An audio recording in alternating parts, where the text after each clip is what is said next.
Hello and welcome to your reading. This is going to be a collective reading for anyone and everyone watching this video, so please always, always, always take what resonates, leave what doesn't, and all that wonderful stuff. Give me 1 second. It is going to be winter soon, so I made sure that I have all the proper stuff for my dry ass skin.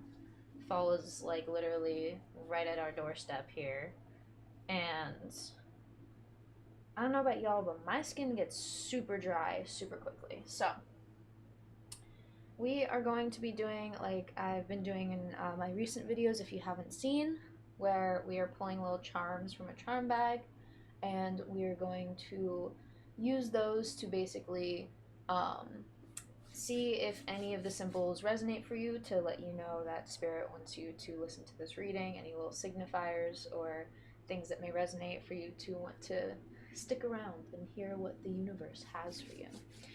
Alright, we will be pulling tarot cards and possibly an oracle card at the end, but let's see. Hope everyone's having a good day or night wherever they are in the world. Oh wait, hold on, so I don't accidentally drop any of the charms in my lotion. That would be silly.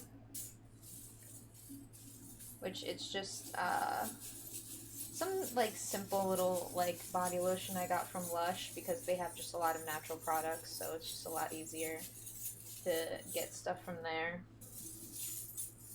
Let's see, let's really shuffle these up. Excuse you. Sometimes my ring light does that, and it's really strange. And I'm like that. Is there something hidden in the darkness? Interesting. Okay. What is... Oh, that's a shell. That's cool. I don't know why it is doing this. Sometimes I think it's just because it's old. We have two of the same leaves here. A little Eiffel Tower, which can mean different types of like traveling, in my opinion. Even as like the one of the, was it like 7 wonders of the world? I don't know if the Eiffel Tower is one, but we have a little like clamshell here, but it's open, and there's like a little pearl on the inside. That's adorable. Can you see it? It's like a little pearl on the inside.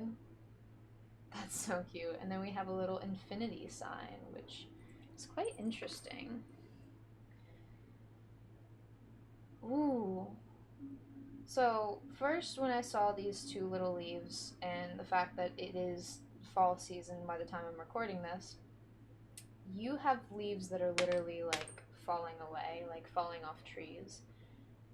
And I feel like this has something to do with the constant like ebb and flow you've provided yourself, that has allowed you to open up to your true potential here. Now, I feel like I want a couple little more to see what we have fully resonating for you. Hold on. Bring my mic closer. I noticed I was a little quiet.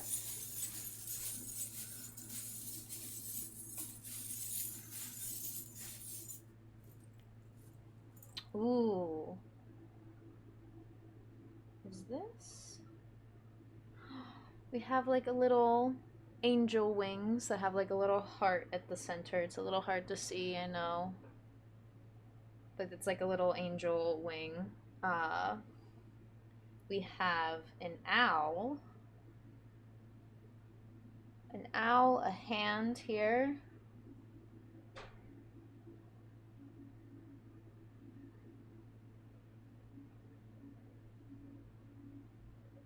I don't know what that sound was. I'll go investigate in a second. And this little mermaid here. Okay. Give me 1 second. So I'm not exactly sure. I think that was one of the cats back there.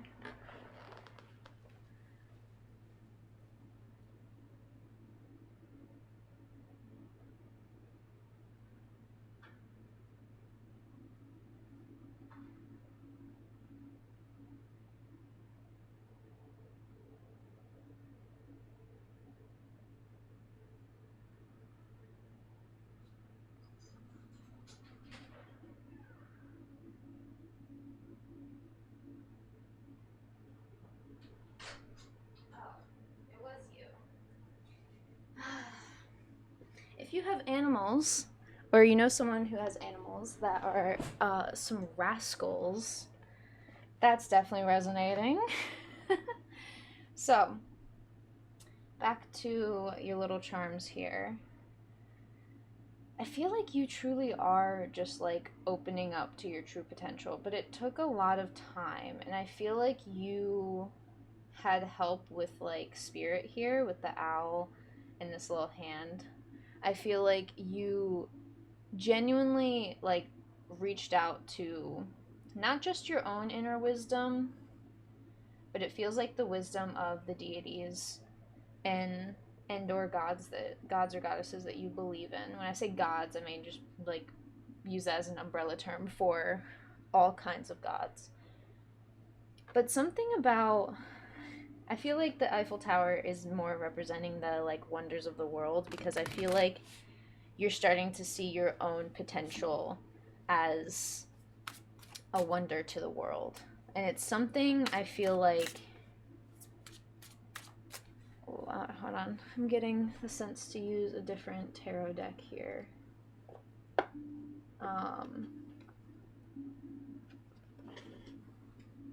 Sometimes the different pictures on the cards can have different things that help the reading. So, I feel like you genuinely are seeing not only the wonder of your own personality, your own soul, but the wonder and the wisdom that you hold and the wisdom that you take with you and you have and to give and to offer. 8 Pentacles. This didn't come without it didn't just come to you when you gain this inner knowledge and gain this inner wisdom.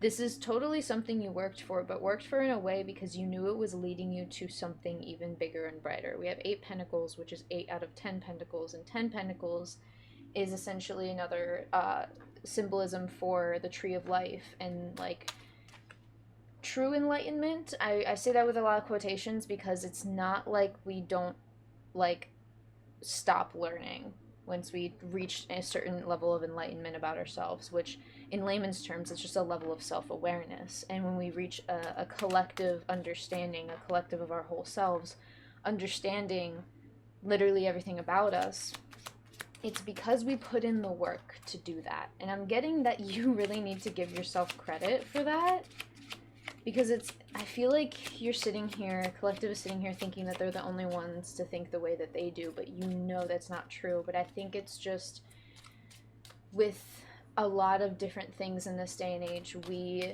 don't have a lot of people offering what feels like true and honest opinion. It doesn't necessarily have to be fact about something, but it's like, when you give the knowledge of your own opinion or how you do something, the knowledge that you have gained about yourself, when you essentially offer this up to just talk about and explain, it's almost like people either get it or they don't. It's like the people who get it because they understand that you're describing yourself, you're describing your soul and your inner wisdom that you've gained through this work of self-awareness, this stuff that you've worked through to gain this level of self-awareness. But to the people who don't get it, that is an indication not only to me personally and how I'm reading into that, but also to you, is you're like, oh, I get that they're not that self-aware about themselves yet. And that's not necessarily a bad thing, but not everyone is willing or even ready to go into what I feel like is the dark depths of your mind. Whenever I see this mermaid, I treat it as a siren, and the archetype of a siren is something that not necessarily is evil or bad. It's that call, that inner call that you feel to dive even deeper into yourself, to discover more about what it is you're going through, what it is you want to pursue, how you want to pursue it, and other stuff of that nature. So I'm even feeling I feel like collective feels genuinely discouraged here in their work, but you know to not stop working. You know to keep on keeping on, if that makes sense. So something about how you work, how you function, isn't going to be taken lightly. by the people who understand and who get it. It's something that I feel like you may not realize that you draw people in, the people that actually are willing to go to those dark places in their mind and come out the other end and understand themselves, not treat it as like, oh, I'm gonna go back on my trauma just to feel sad, you know. You go back in on your trauma and your past situations that like felt uncomfy, felt uneasy, and you truly understand them to their core. Like, it's literally understanding, hey, I want this not to necessarily look a certain way, but if you have to like change course to get like a painting like the exact color, um I even am getting the fact that this person is painting gold in this, essentially is what it like symbolizes.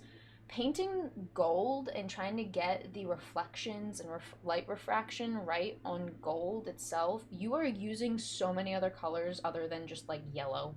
Like, it is insane color theory that goes on when you are trying to paint like metallic or glass or shiny things. There's a lot of different like colors that go into it, like just regular solid colors.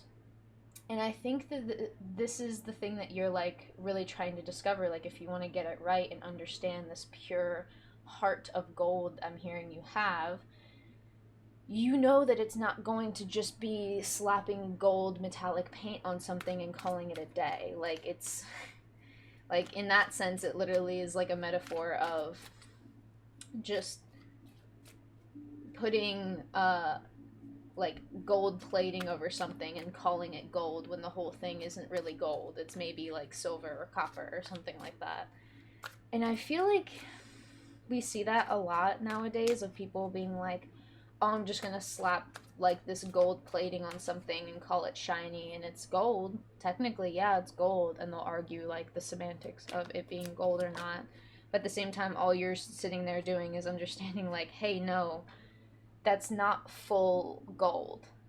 And then you keep hearing back, but it is gold. And it's like, no, that's not what I'm trying to say. Like, I understand it is gold on the outside, but can we look at like the deeper, bigger picture here? Or like that, like on the inside, the fact that it's not gold, and that's okay. Like, it's not a bad, or it's not like a good or bad thing whether it's gold plated or not. It's just how someone chooses to do something. But at the same time, having those conversations with people who just don't get it and try to what feels like gaslight you and saying, no, but it's really full gold, I don't know why you're focusing on what's on the inside. And it's like, well, that's just who I am, is what I'm hearing Collective say. I feel like these conversations are truly draining, and I don't want you to feel like you have to look into that um like you can't conversate with these people at all. I feel like maybe you need to take time to like step away. And I think this is where a level of emotional and intellectual maturity are coming in, because if someone isn't fully educated on something, you're not going to sit there and have like drain all your energy trying to teach them something about whatever it is that you want to like help them with, because a lot of the time we have to accept that like people got to learn this shit on their own here. They got to follow through with cleaning up the mess that they made, or laying in the bed that they made. And I know how hard it is for someone who probably feels very, very deeply, but you got to move on into knowing that you are not like these people, and that's okay if you're not going to sit there and say it's gold when it's gold plated. And I feel like this is like a little bit of a, if I'm gonna call it as I see it, this is like how neurodivergent people like think, because it's not like you can't, a neurodivergent person can't be friends with a neurotypical person. It's just accepting like, hey, like I see things as they are, whether it's gold plated or not. Like, you see it as it is. And I think you really want to acknowledge like the whole of something, and people are only going to want to talk about parts of the whole. And it's not your style, it's not your jam. And I feel like this is the hard thing that like can kind of hurt, because you want to maybe like talk about these things with people. You're very intellectual. You want to pursue this intellectual conversation, Ace of Swords. You treat it as like you appreciate both sides of the coin here. You can sit here and talk about both sides, both double edges, both edges of the double-edged sword here. And I feel like some people are just going to be like, "Oh, I see a sword and I'm just going to swing my sword around. I'm just going to swing this idea around and not really focus on like the craftsmanship of this sword, which is like the detailed intellectual part of the conversation." And I think it's hard to move forward, but I think you know deeply what's like best for you in this aspect. And it's not something that you're gonna take lightly. I think this is really like hurting you because I think you really want intellectual conversation. Like, that's the best way I can explain it, because that's what I feel like right now in this collective, that's what stimulates you. Like, you love like talking about all 8 of the pentacles in this work ethic here. Like, you like talking about every little bit of intricacy in this work and in work in general, anyone's work. And I think you do have people that genuinely appreciate that, but then you go and reach out to the people that I feel like are somewhat close to you. It doesn't have to be the closest people to you, but people who are you are close with, and you seek that level of conversation, and it's like falling to the wayside. Like, it just doesn't exist is what it feels like. But there's nothing wrong with you. I think that's the big thing, is like, there's nothing wrong with you, and there necessarily may not be something wrong with the other people, but what it does feel like is when you have these conversations and people aren't like picking up the mess that they created in the conversation of like, hey, like, it's okay that you're gonna still call it gold even though it's gold plated, like, that's okay. There's some offense taken to that, because I feel like people just somewhat want to call it gold, and then other people are just don't care. They're a bit like indifferent, and I feel like you can get behind the people who are indifferent a bit better, because at least they're honest. And I think that's the big thing, Ace of Swords. Like, when we're talking about conversation, Ace of Swords is that truth sword. Like, you like talking about the truth, the one and only truth of everything, whether it's good or bad. Regardless of how anyone feels about it, it's like, this is what it is, and that's okay. Even if someone's indifferent to, like, yeah, I'm gonna call it gold, but it's gold plated. Like, I don't care, it's whatever. And it's like, okay, sure, I can get behind that. But when it comes to the people that you feel hurt or drained by, you're not crazy, you're not stupid, and you're not dumb for trying to explain yourself to these people, or explain like how you think, how you work, how your new mentality like is ever evolving, and how you are ever evolving, and how you're always looking into new ideas and new like thought patterns, and like, I want to say like different trains of thought like that you like exploring. And I feel like some people are just like, well, I'm fine with like this one track mindset, and that's not something that you can get behind. But I feel like this is where all of this has been leading you to like a true enlightenment on something that you felt very like, I want to say hurt and unheard by. Like, you haven't felt heard. And I think that really means a lot to you, because you don't want people to misunderstand what you're saying. You want to speak truth, and you try to do speak truth. But when constantly people are limiting your conversation here, it feels like that's all that you are known by. But what I'm hearing is that it's not. It's not what makes you. These aren't the things that create who you are to your core. It doesn't change the pearl that is on the inside of your metaphorical clamshell. Like, you've really opened up yourself to the world, and regardless of what people have to say about your outward appearance or your outward personality, it does not change what's inside and what you hold to be true about yourself, and how you are really trying to just have an effort to be like, hey, like, look at how wondrous this, like, not necessarily the Eiffel Tower, but I'm seeing this as like the wonder of the world. Like, look at how wondrous it is when we really like explore all the details and inner workings about how something was built, how we were built on the inside. Like, this is something that you, like, actually like to explore and to conversate about. And some people are like, well, it's just the Eiffel Tower. Like, it's just, yeah, it took a while to build, and yeah, it's like a little pointy stick up in the sky.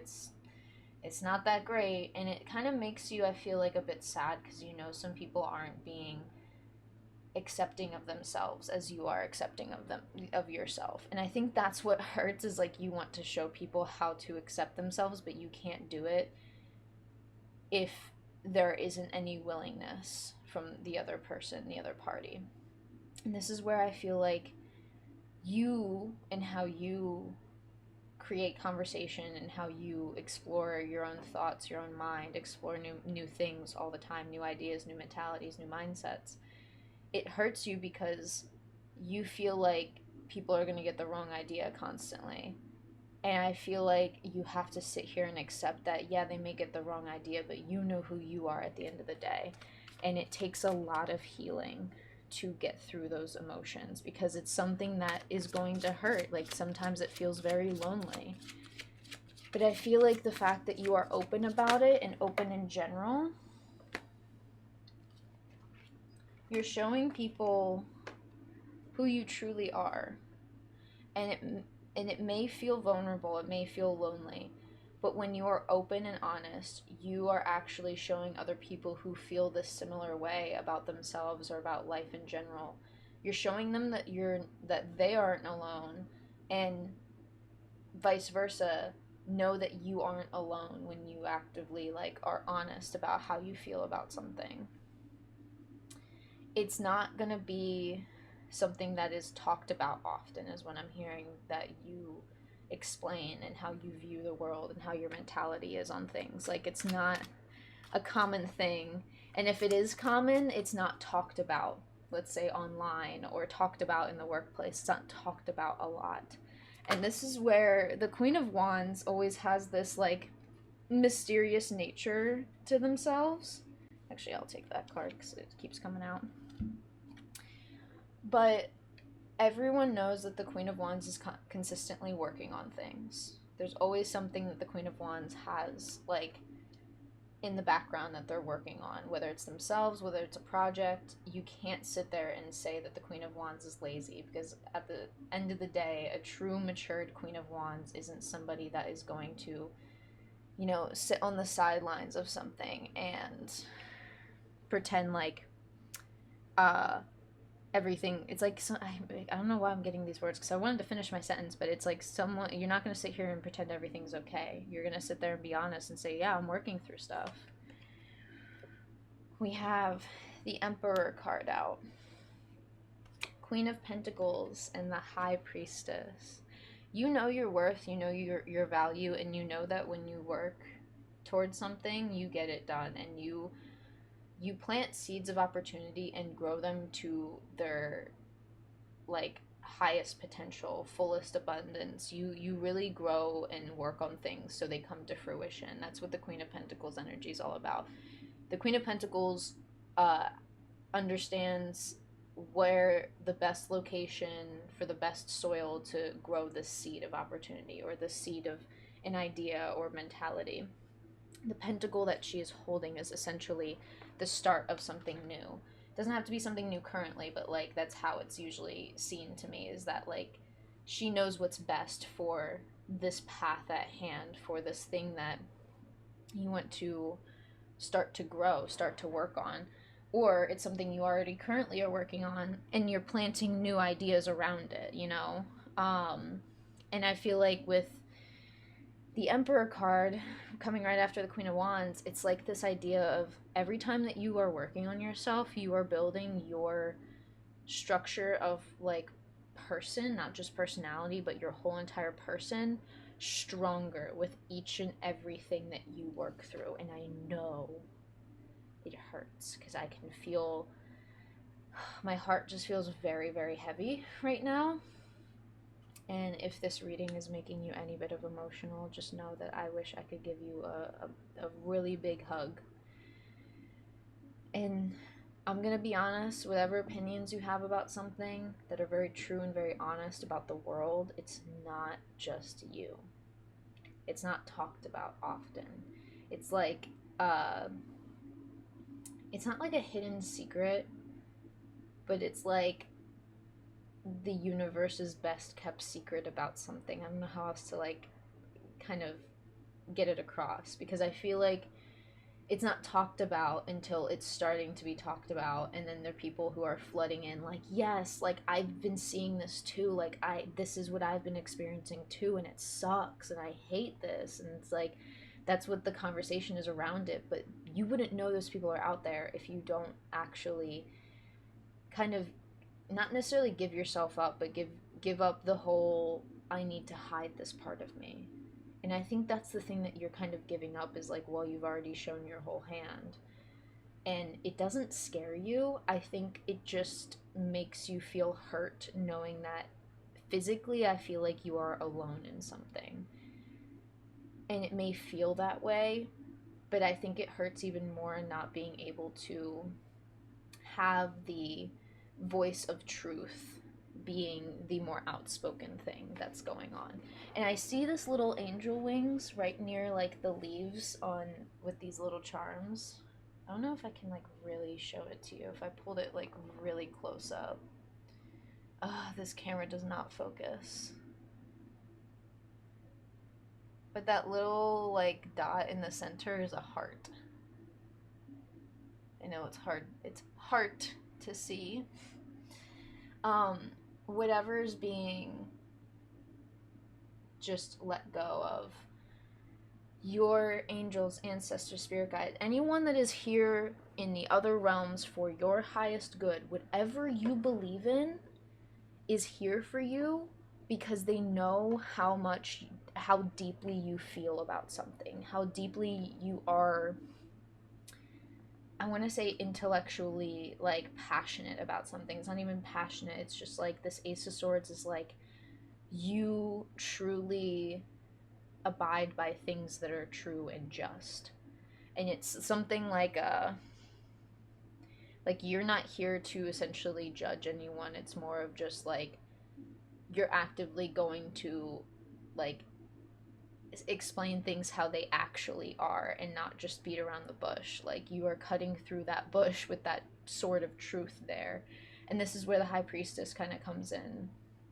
And you feel like that this wisdom you have is like a best kept secret, but it's not secret. It's something you want to explore in a way that truly interests you, truly intrigues you. And I feel like it's something that is really close to home, because I feel like it's something that you just feel so like personally alone in. And I think it's not, that feeling is not as uncommon as you think. I genuinely don't think people want to talk about it, because it's a long conversation, and it's a long conversation with a lot of like, you know, I went through this, and then this is how this person acted, or this is how my boss acted, or like these employees acted, or these certain people in my life that I considered family or friends or whoever, this is how they acted, this is how they treated it, like it was nothing and it didn't matter to look into the details of something. But it mattered and matters to you, and it matters to a lot of other people that I feel like just don't want to take the time to like talk about these things, because there's a lot to discuss in a particular topic, because it's not how you work. Like you don't work under the guise of, oh yeah, I'm gonna call something that's gold plated and say it's full like 24 karat gold or something like that. um you're sitting in the realm of actuality and truth and faith in the fact that like even if you don't agree with something, you can still have faith that you'll understand someone's perspective or someone's side. And it's okay that you may not fully agree, but you still love to understand, because it's not your place to judge, is what you believe. Nine of Pentacles reversed. I think you understand how beautifully independent you've become in this topic, in this area of your life. But I think it just hurts like a little extra, because you feel like you don't want to be alone in this. Nine of Pentacles reversed. Nine of Pentacles is that card of independence and like really working up to like build this you that you are today, whether it's just with what you work on internally or the things that you try to make come to life and come to fruition externally. And I feel like you want to feel alone when it comes to like how you feel with your emotions, but you don't want to sit here and think that you're alone in believing something, because I feel like that's the like key thing that I feel like would make you just spiral out of control in this, like, not just out of control, but I feel like you'll just settle on this is how it is, this is how it's always been. And it's like you like there's a huge like call deep within you, that siren sort of energy, that mermaid energy here, that deep call in the depths of your soul that's calling to you, saying no, that's not how it's always been, and that's not always how it always has to be. And I get that, like, it's hard, and I think this is like someone who just needs to take a day to like relax and not necessarily chill out, but it's like chill out in the best way that you can, like literally chill, relax, chill outside maybe, um reground yourself with the things that, you know, little kids may look at a tree and be like, oh yeah, it's just a tree, but as you get older you learn to appreciate the life that a tree can give. It gives all of us on this earth life, and that's a beautiful thing.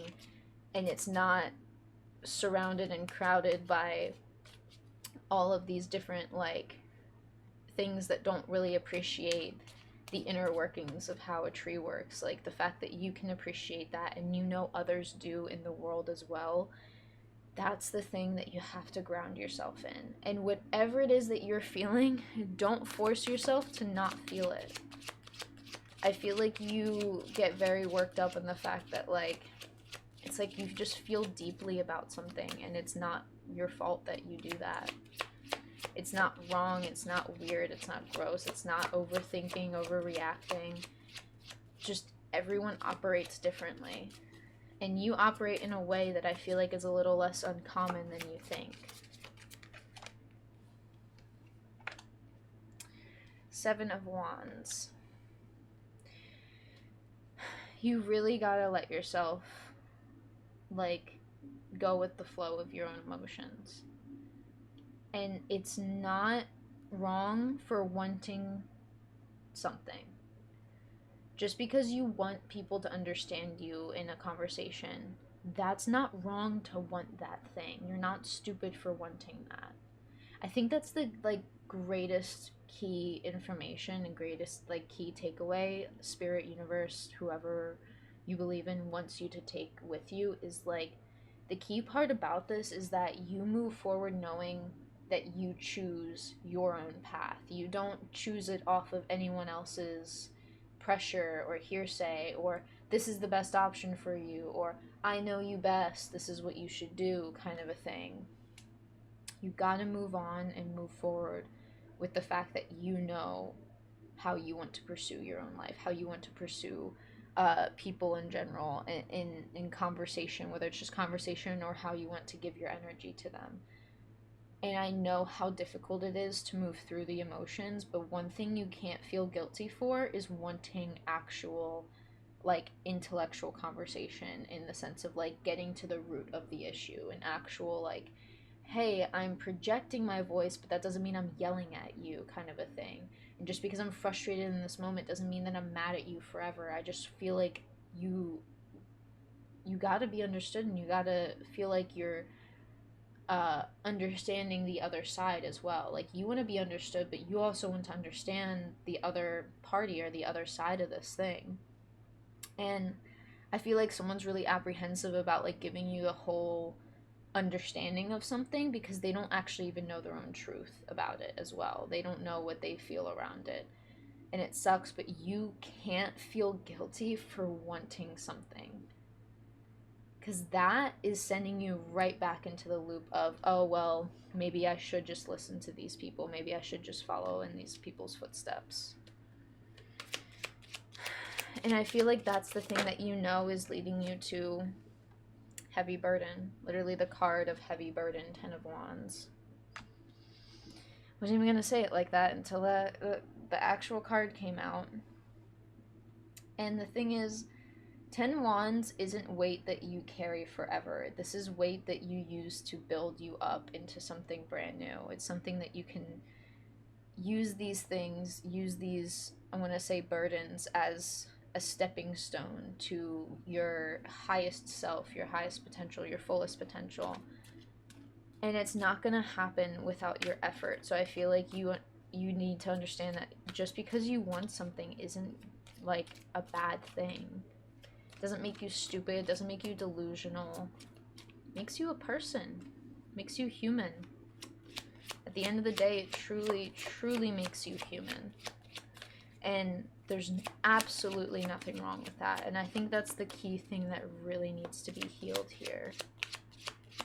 Any more advice, especially a little bit clarifying the 10 of Wands? What other advice can collective get on this? Like, oh, hello. 8 of Wands coming out sideways here. I feel like you've been getting a lot of, not necessarily mixed opinions, mixed energies. You could be getting a lot of signs about something that we've been talking about here.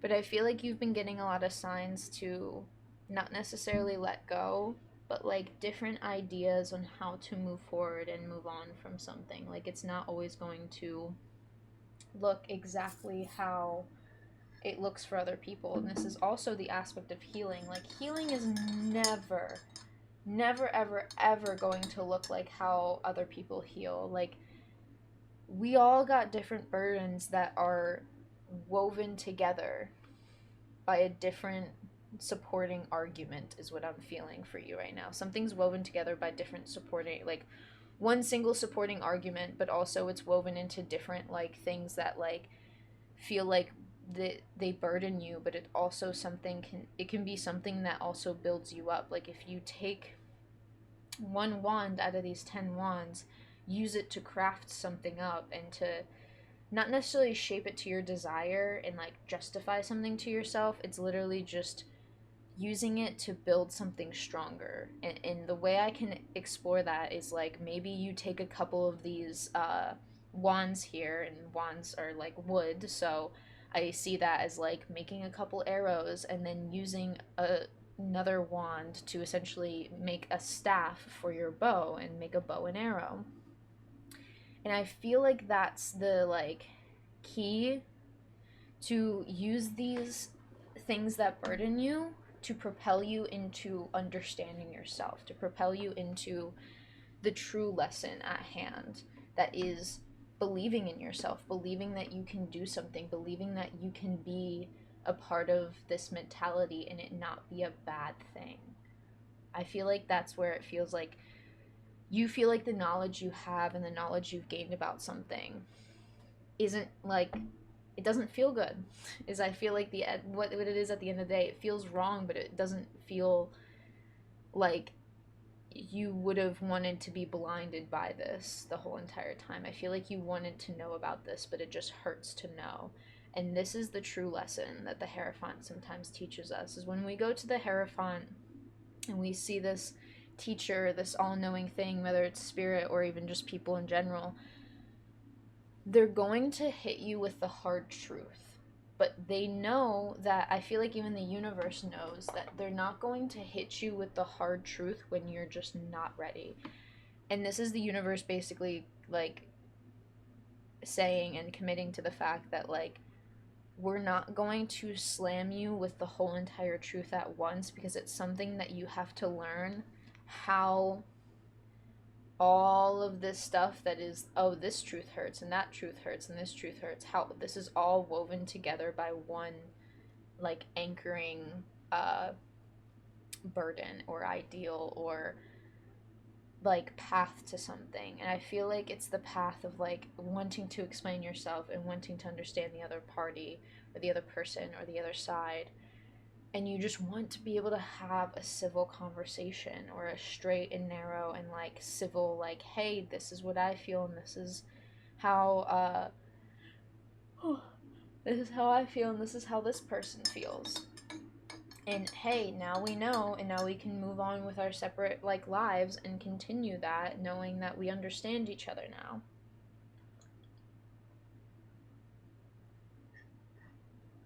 This is my second cup of coffee. I feel like we're gonna go with the Animal Spirit Oracle, and then that will be the end of the reading here. I'm gonna have to go back to the book, so don't take the whole entire thing I read from the book. Don't, if the whole thing doesn't resonate, I will like be reminded of the energy from the book, so we'll interpret it that way as well. Thank you for letting me read your cards. Thank you for making it all the way through. Oh, got a little frog. I really appreciate your kindness to the world, because I feel like you are a very kind person at the end of the day. You're willing to give people miles, but you truly want to be understood as well, and there's nothing wrong with that. And there's nothing wrong with the fact that you have an adaptable mindset, the fact that you're not willing to sit and stay in one sort of way of thinking. You're willing to like constantly evolve your own self and your own personal self-awareness is what I'm getting. Ooh, the hawk. I'm getting the feeling that this hawk is a lot of energies looking over you and looking at you, like, or spiritually looking over you. And I feel like this could essentially be like an ancestor, past loved one, or a certain spirit guide or deity in your spirit team, a certain energy that does not play about you when it comes to even you feeling down about yourself. It's going to push you in that direction to be like, no, no, no, come on. Like, don't let that crown slip. I'm going to let you rest so your body can rest. But as soon as you're going to start putting this rest into like rotting in bed, nope, get your ass up kind of a thing. But it's in an encouraging way, like a best friend saying, hey, no, I need you to get out of bed. We're gonna go do this thing so you can feel better. We're gonna go sit out in nature. I already got the snacks packed. I already got the drinks packed. Like, we're gonna go do this thing so we can ground you back into yourself here. And I feel like that's the key that has been calling to you this whole time. Hummingbird coming out reversed here. I feel like it doesn't need to be reversed, but we'll see. That is gonna be all. Bottom of the deck? Firefly on the bottom of the deck. Okay. Let's start with the frog here. Which the frog is a very adaptable creature in my opinion. It starts out in the ocean as a tadpole and then it moves on to land. Oh, this is also why I like to reread the book, because the book also has a bunch of different keywords and stuff to say. Frog, clearing, cleansing, and healing. The frog and the water element are almost inseparable. The frog spends its first months of life entirely within this healing element, and then emerges to rest on land. But no matter how earthly the frog becomes, its need for cleansing and rejuvenation is regular. Frogs tend to become overworked and undernourished, so it's vital that such sensitive creatures practice self-care. This card serves as a reminder that water helps us cleanse, forgive, and release. Time to dive in. Frogs aren't meant to carry a heavy load. Okay. When you feel in balance with this energy, you feel clear energy, enthusiasm for life, or I just feel like the clear energy is like you feel like you are conscious and clearing and cleansing your energy. When out of balance, you feel depleted and running on empty. To bring into balance, a lake, river, ocean, or bathhouse, or even just taking a long, hot shower, in my opinion. Sometimes we don't even need the fancy ritual, spiritual, witchcrafty things. We just need a fucking shower. Taking a long shower and letting that hot water just run down your muscles and even sore muscles of your mind and sore muscles of your heart, it's going to clear it out and let the water clear things out. And if you need to get back into something that involves water, please do it. Please drink your water. Don't forget to drink your water, which I feel like I should follow through with that. I forgot that all I was drinking is coffee.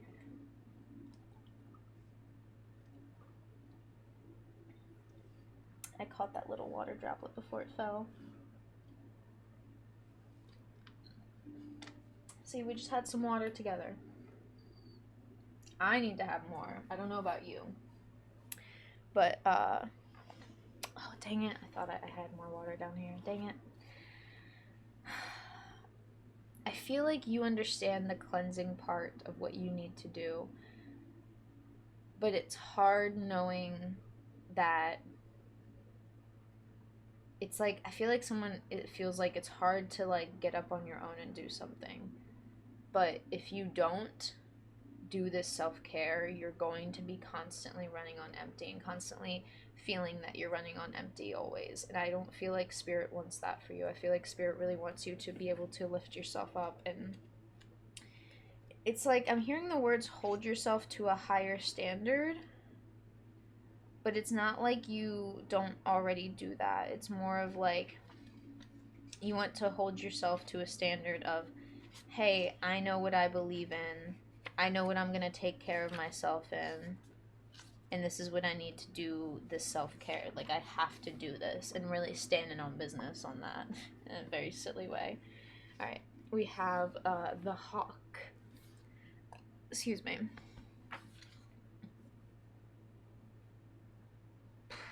Excuse me. Sorry.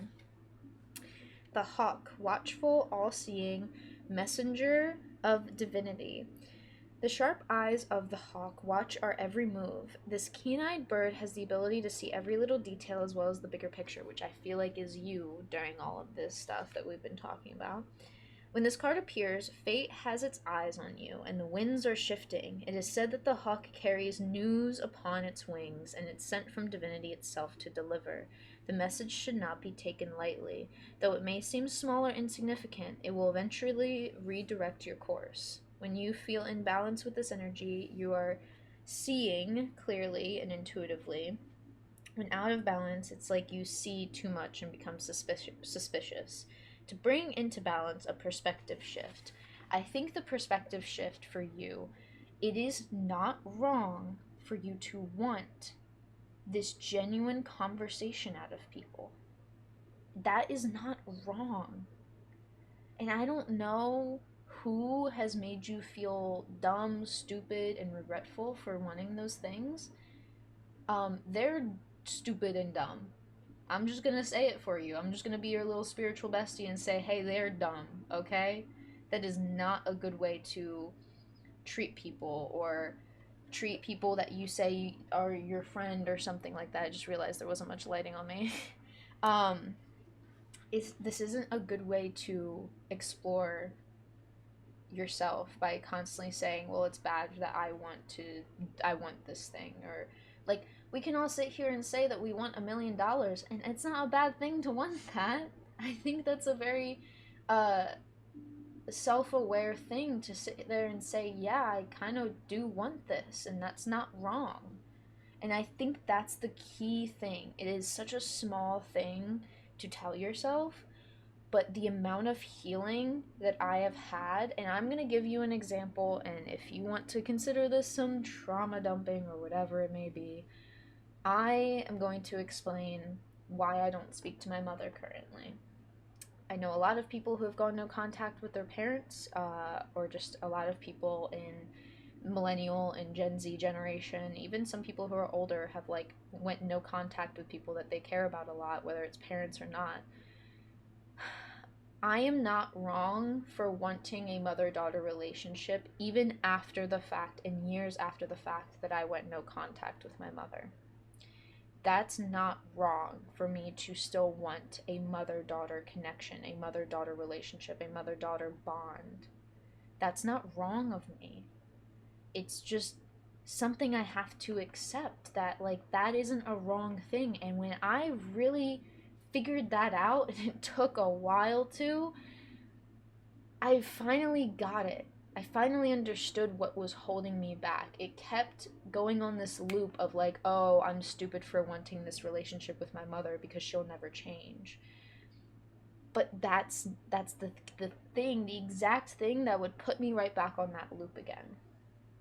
And I think you got to tell yourself that and constantly remind yourself that anytime you're giving yourself self-care, it is not wrong to feel what you feel and to want the things that you desire.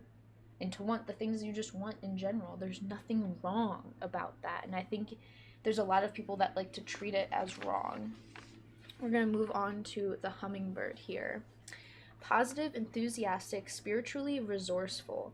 Inside the tiny hummingbird resides an endless well of energy and positivity. The hummingbird's secret is that it has learned where to gather nectar, and it returns to these sources daily for nourishment and rejuvenation. Ooh, you have a daily practice that you don't do enough, or you should make it into a daily practice. If it's a weekly practice, make it into a daily practice. Whatever is cleansing to you, you gotta keep doing that. And the easiest way that we can consider cleansing ourselves is just really drinking water with intention behind it, saying that when you drink this water, it's going to clear out the negativity that you feel. And it's going to cleanse the inside of you and in your heart and your soul. You can do that simple with intention with any water that you drink. This sacred elixir springs from many sources, but usually involves nature, creativity, and exploring spirituality. Follow the way of the hummingbird, and you cannot go wrong. Every droplet of life becomes sweet, every moment worth savoring. When in balance with this energy, you feel smart, curious, and love to learn, which I feel like you truly love to learn. When out of balance, you feel pushy, insistent, and sharp. To bring into balance, take a class, which I feel like this is maybe not just taking a class, but like having a moment to like study something or learn something new and explore something new about yourself, because taking a class could just be a whole new like endeavor, or maybe taking a class in something you already know and just learning something deeper about it. We'll get back to that in a second, because I want to get the firefly energy here. We have the firefly. Inspired and fantastic, yet fleeting. The firefly contains the light of 1,000 stars. It's pure, radiant, and illuminating. This high-frequency charge cannot be sustained for long. Therefore, the firefly card indicates a moment of inspiration or awakening that quickly fades if we do not catch it. There is a firefly energy behind every poem, song, and invention. Our job is to be ready to harness this creative spirit when it graces our path. What can you do to support this precious and elusive light? When in balance, you feel like you are writing, creating, and brainstorming. When out of balance, you feel burnt out and feel dull. To bring into balance, write a poem or draw. Maybe you take a class in something that is creative, and it doesn't have to be like something brand new or something that you're going to commit to. Like, you could literally take a pottery class for a day and just make something brand new. I think you need to get back to creating something, but the first step in all of this is to cleanse. Cleanse yourself. Make it a conscious daily effort to remind yourself it is not wrong to want something here. But you must accept that you may not be able to acquire this thing that you want. But that's not a wrong thing to want it. Remind yourself of how these loops can really be restarted by that tiny little thing of, oh, well, I'm an idiot for wanting that. You're not an idiot. You're not dumb. You're not stupid. It's something that you want, and you're being honest with yourself that you want that thing. I think I'm going to leave it there. So, thank you for letting me read your cards. I appreciate you giving me the time to give you this message and send you along your way, and I hope you have a cleansing rest of your day or night wherever you are watching this video. And as always, I will see you in the next one. Bye.